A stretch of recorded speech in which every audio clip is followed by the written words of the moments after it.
Olá, queridos alunos. Hoje nós vamos dar exemplo de texto literário e não literário. Lembram que nós falamos na aula passada sobre texto, sobre linguagem, os tipos de linguagem, linguagem verbal, não verbal e linguagem mista. Falamos as diferenças de texto literário e não literário. Hoje nós vamos dar exemplos, tá bom?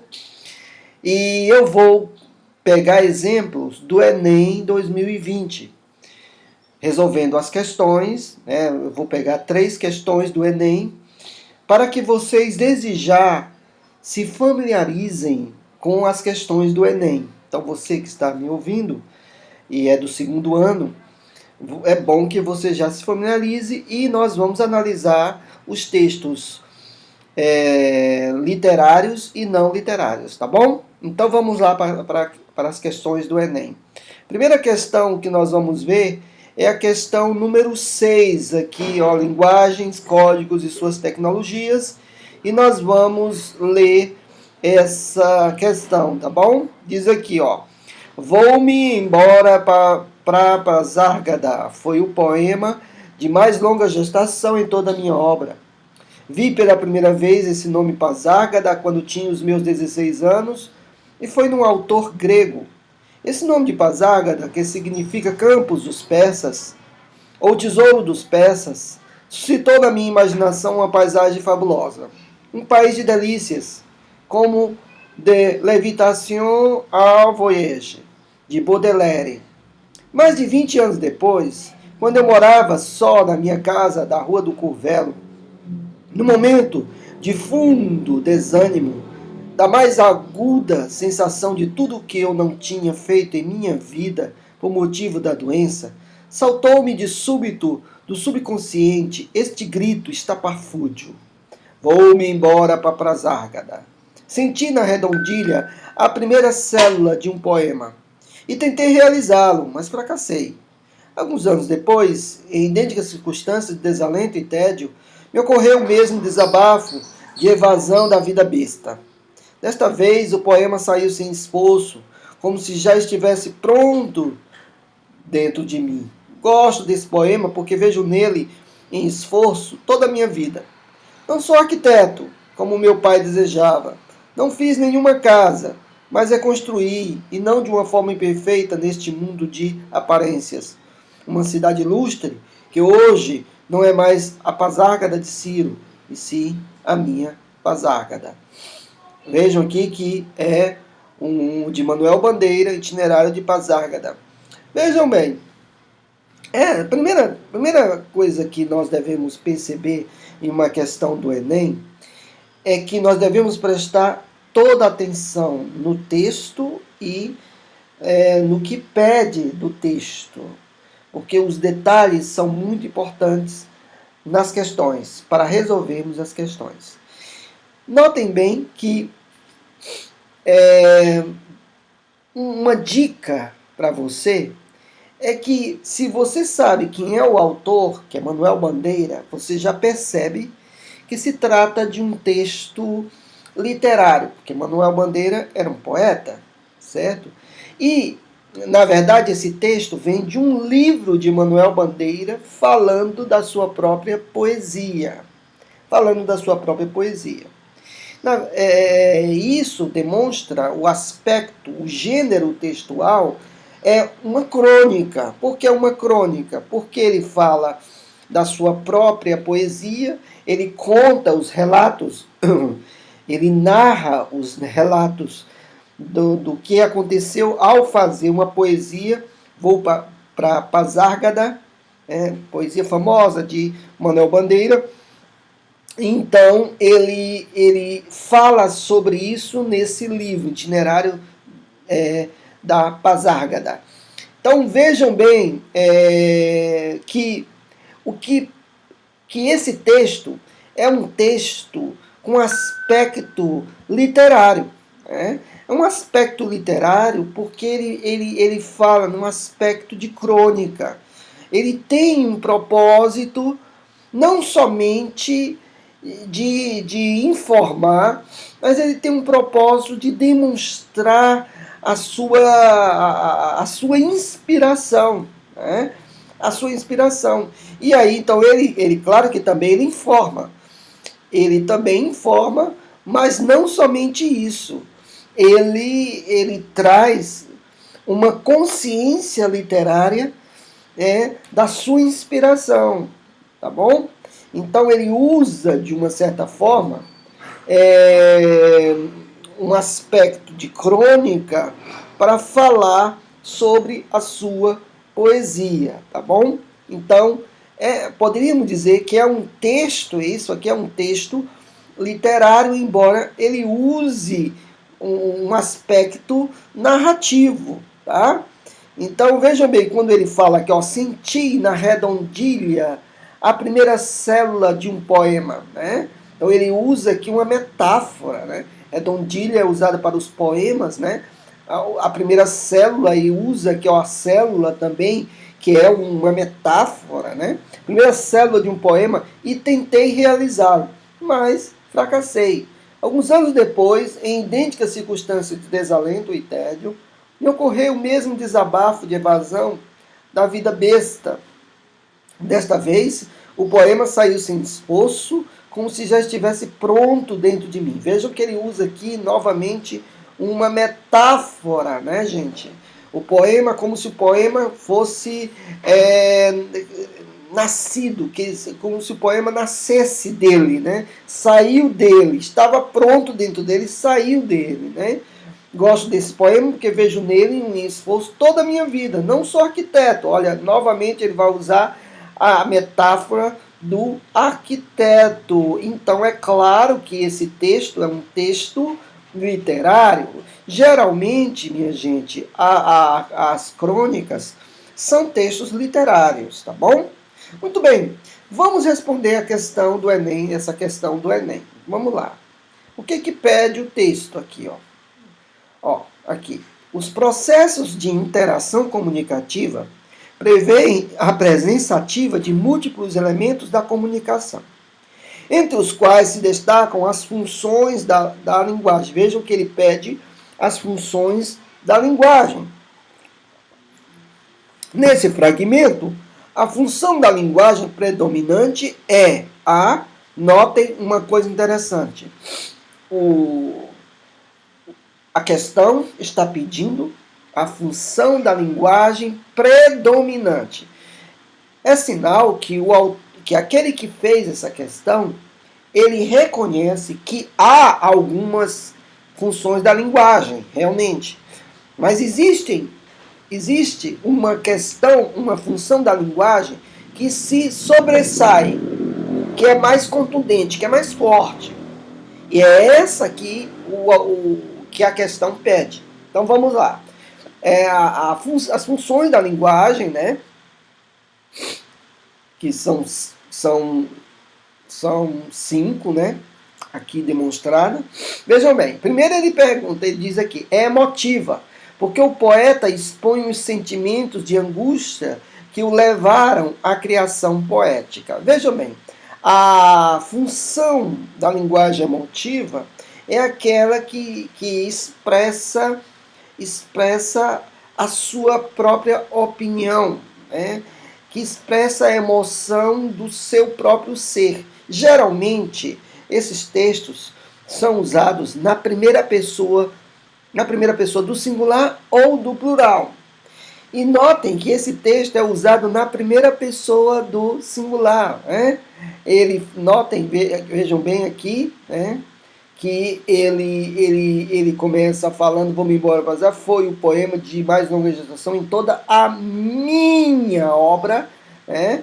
Então, na minha casa, alguns anos tédio, me ocorreu o mesmo desabafo da evasão da vida besta, dessa vez o poema sem ser esforço. E aí ele coloca aqui, ó, mas eu reconstruí, né? Eu não sou arquiteto como meu pai desejava, não fiz nenhuma casa, mas eu reconstruí, no caso aqui. Então, notem que realmente dá a entender que parece que seja uma função da linguagem emotiva. Mas vamos com calma, vamos ler as outras alternativas, porque a questão pede a função da linguagem predominante, que é emotiva? É, mas vamos ler outras questões. Vamos lá. Então, a letra B, referencial, porque o texto informa sobre a origem do nome empregado em um famoso poema de Bandeira, né? A função referencial é uma função simplesmente informativa. Na verdade, há informação no texto, mas não tem predominância. Então, nós já descartamos que a predominância aqui seja informação. Não é. A função referencial é aquela função que caracteriza, né, o referente, certo? O assunto. Então, na verdade, não tem, nós podemos já descartar. Vamos para a questão C. Na questão C diz metalinguística, porque o poeta tece comentários sobre a Gênese e o processo de escrita de um de seus poemas. Muito bem. A letra C aqui traz um alerta vermelho, porque a função metalinguística significa que o interlocutor ele fala em torno da sua própria mensagem, certo? Então notem que Manuel Bandeira está falando, está escrevendo acerca daquilo que ele escreveu. Ele está falando, fazendo uma crônica a respeito da sua própria poesia. Então notem aqui que toda essa crônica se refere a isso. Então, se toda a crônica se refere a isso, a metalinguística se sobressai acima da função emotiva, tá certo? Então, a letra C está como um alerta para ser a questão. Vamos continuar lendo. Letra D, poética, porque o texto aborda elementos estéticos de um dos poemas mais conhecidos de Bandeira. Não podemos dizer que é uma função da linguagem poética, né? Então isso aqui nós descartamos, embora que o autor, como ele está usando uma crônica, ele usa elementos estéticos, né? Literários, mas não tem como sobressair a função poética aqui. E apelativa, que é usada para propagandas, etc., porque o poeta tenta convencer os leitores sobre sua dificuldade de compor um poema. A função apelativa é aquela função usada para que o receptor tenha a mensagem, ou seja, a ênfase é no receptor, tá certo? Então, nesse caso, a questão está dizendo que ele faz um apelo, né? Ele faz um apelo aqui, né? Tenta convencer os leitores sobre essa sua dificuldade de compor um poema. E ao que parece, não é isso que o autor quer demonstrar no seu poema, né? Simplesmente quer falar da sua inspiração, certo? De como ele fez aquele poema, né? Vou para Pasárgada. Então, qual seria a questão correta? Seria então a letra C, né? Porque o que predomina realmente nesse texto é a função metalinguística. E você pergunta, professor, não é uma função emotiva? Sim, né?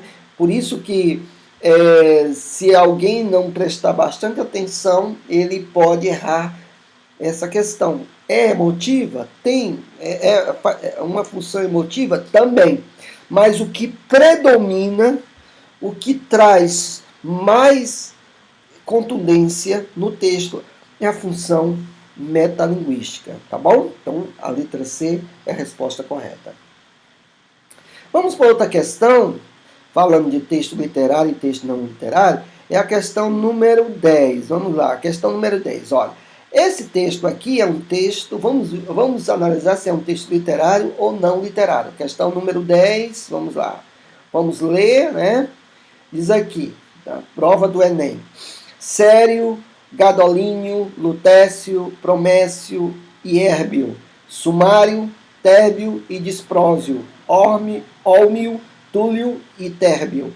Essa lista de nomes esquisitos e pouco conhecidos pode parecer a escalação de um time de futebol que ainda teria no banco de reservas lantânio, neodímio, praseodímio, európio, escândio e ítrio. Mas esses 17 metais, chamados de terras raras, fazem parte da vida de quase todos os humanos do planeta. Chamados por muitos de ouro do século XXI, elementos do futuro ou vitaminas da indústria, eles estão nos materiais usados na fabricação de lâmpadas, telas de computadores, tablets e celulares, motores de carros elétricos, baterias e até turbinas eólicas. Apesar de tantas aplicações, o Brasil, dono da segunda maior reserva do mundo desses metais, parou de extraí-los e usá-los em 2002. Agora, volta a pensar em retomar sua exploração. Pergunto, esse texto, O Ouro do Século XXI, é um texto literário ou um texto não literário? Notem que esse texto aqui, ele simplesmente quer informar, certo? Esse texto, ele usa as palavras, a maioria das palavras, ele usa no sentido natural do dicionário, tá bom? No sentido natural do dicionário. Agora, detalhe, o texto está falando aqui, a questão está pedindo aqui, olha só, sobre as aspas. E isso acontece muito em textos não literários. As aspas, elas têm um significado bem específico para determinado contexto. Aí ele diz, as aspas sinalizam expressões metafóricas empregadas intencionalmente pelo autor do texto. Então vejam que contexto não literário, para usar uma função metafórica, eles usam as aspas. Por quê? Porque é um texto não literário, tá certo? Então, ele pergunta aqui, as aspas sinalizam expressões metafóricas empregadas intencionalmente pelo autor do texto para a. Imprimir um tom irônico à reportagem. Vejam, as aspas, muitas vezes, elas são usadas no sentido irônico. Elas são usadas em textos para demonstrar um sentido irônico. E por isso, essa questão fica como um alerta, né? Mas vamos ver as outras. Vamos ver as outras e o contexto. Vejam bem. B. Incorporar citações de especialistas à reportagem? Também, mas no caso, não é uma citação de especialistas, né? Porque está chamado por muitos, né? Então, não é uma... também é algo que você pode ser enganado nessa questão, mas não é isso, né? C. Atribuir maior valor aos metais objeto da reportagem. Notem que pelo contexto aqui não se refere a algo irônico, né? Porque diz aqui, ó, chamados por muitos de ouro do século XXI, elementos do futuro, vitaminas da indústria, e vamos continuar para vermos o contexto. Eles estão nos materiais usados na fabricação de lâmpadas, telas de computadores, tablets, celulares, motores de carros elétricos, baterias e até turbinas eólicas. Então, vejam bem, gente. Se eles estão em tudo isso aqui, é claro que não pode ser irônico, né? Então, é claro que pode ser, então, atribuir maior valor aos metais objeto da reportagem. É verdade que pode ser irônico, né? Mas no caso do contexto, não diz que é algo irônico. Também não diz que é uma citação de especialistas, né? Mas o contexto demonstra que atribui maior valor aos metais. Esclarece termos científicos? Também não, né? Porque está mostrando, se aqui está falando de expressões metafóricas, então não pode ser a letra D. E letra E, marca a apropriação de termos de outra ciência pela reportagem? Também não, né? Novamente fala de expressões metafóricas, então não tem nada de científico aqui. Então a resposta certa é a letra C novamente, né? Nessa questão do Enem. Atribuir maior valor aos metais, objeto da reportagem. Entenderam?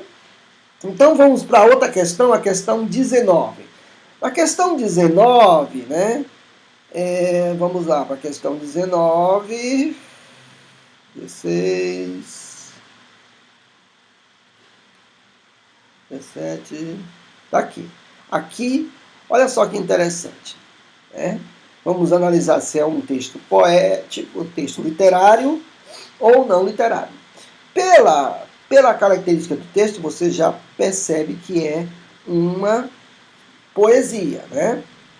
Desculpa, um poema, né? Porque nem sempre poema é sinônimo de poesia. É um poema, porque tem estrofes, tá?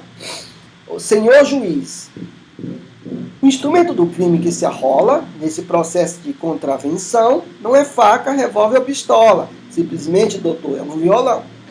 Será crime, afinal, será pecado?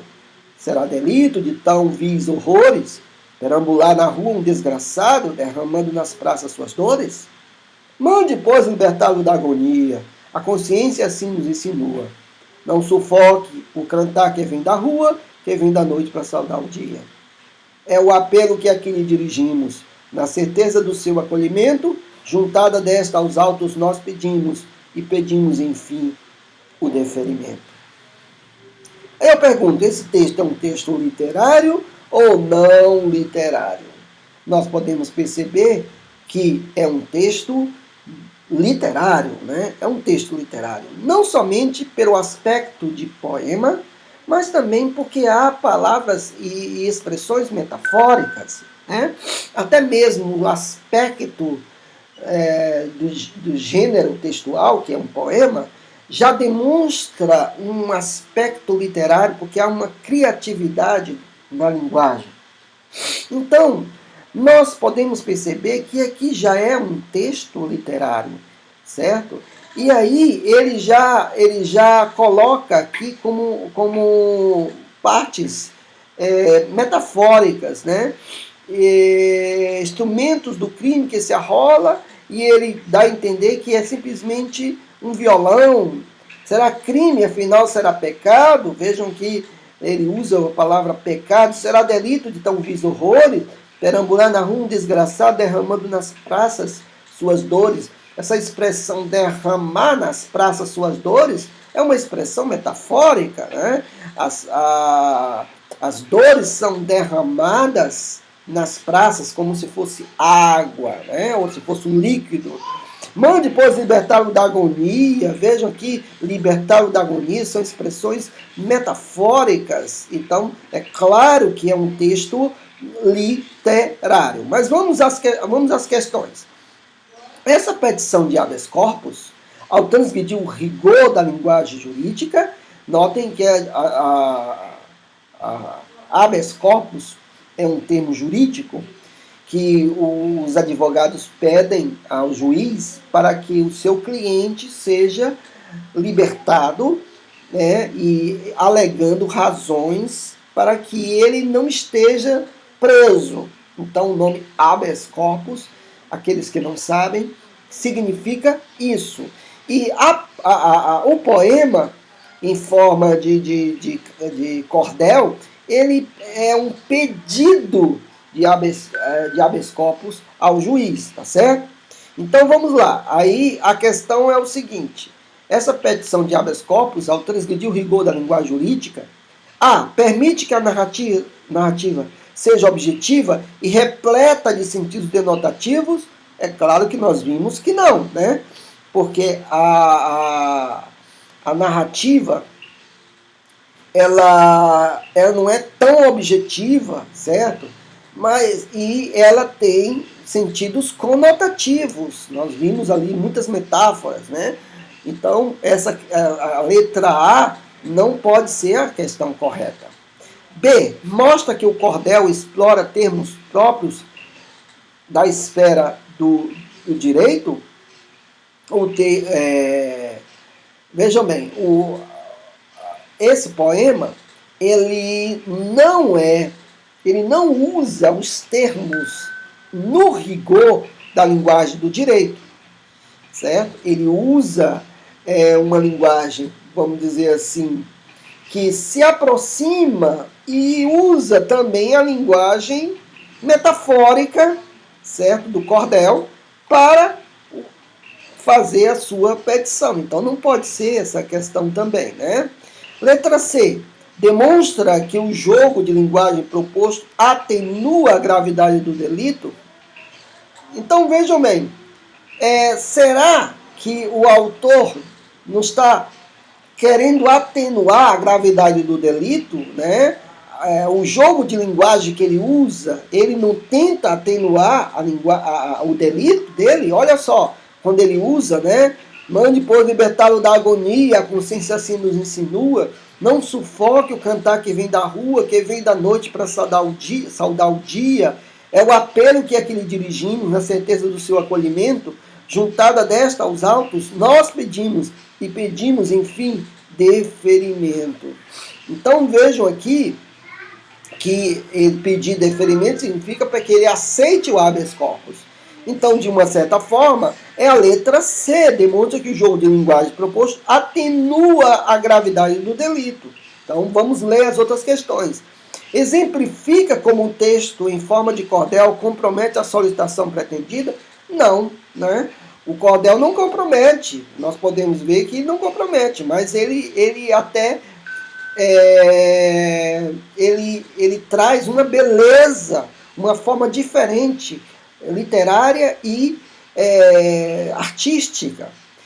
Então não pode ser a letra D. A letra E esclarece que os termos crime e processo de contravenção são sinônimos? Também, claro que não, né? A palavra crime, aqui ó, o instrumento do crime que se arrola nesse processo. Então ele está dizendo que o crime está arrolado no processo. Então o processo não pode ser sinônimo de crime. Então também já está descartado aqui. Então fica a letra C. Demonstra que o jogo de linguagem proposto atenua a gravidade do delito. Então, se alguém colocar a letra C no Enem, essa questão, acertou. Tá bom? Então nós vamos ficando por aqui. Eu quero que você coloque no Classroom, certo? Me traga um exemplo de um texto literário e um texto não literário. E você demonstre, você escreva por que aquele texto é literário e por que aquele texto não literário é daquela forma. Você vai pegar na internet, tá bom? Você vai pegar na internet um texto literário e um texto não literário. Não precisa ser longo, mas é curto, tá bom?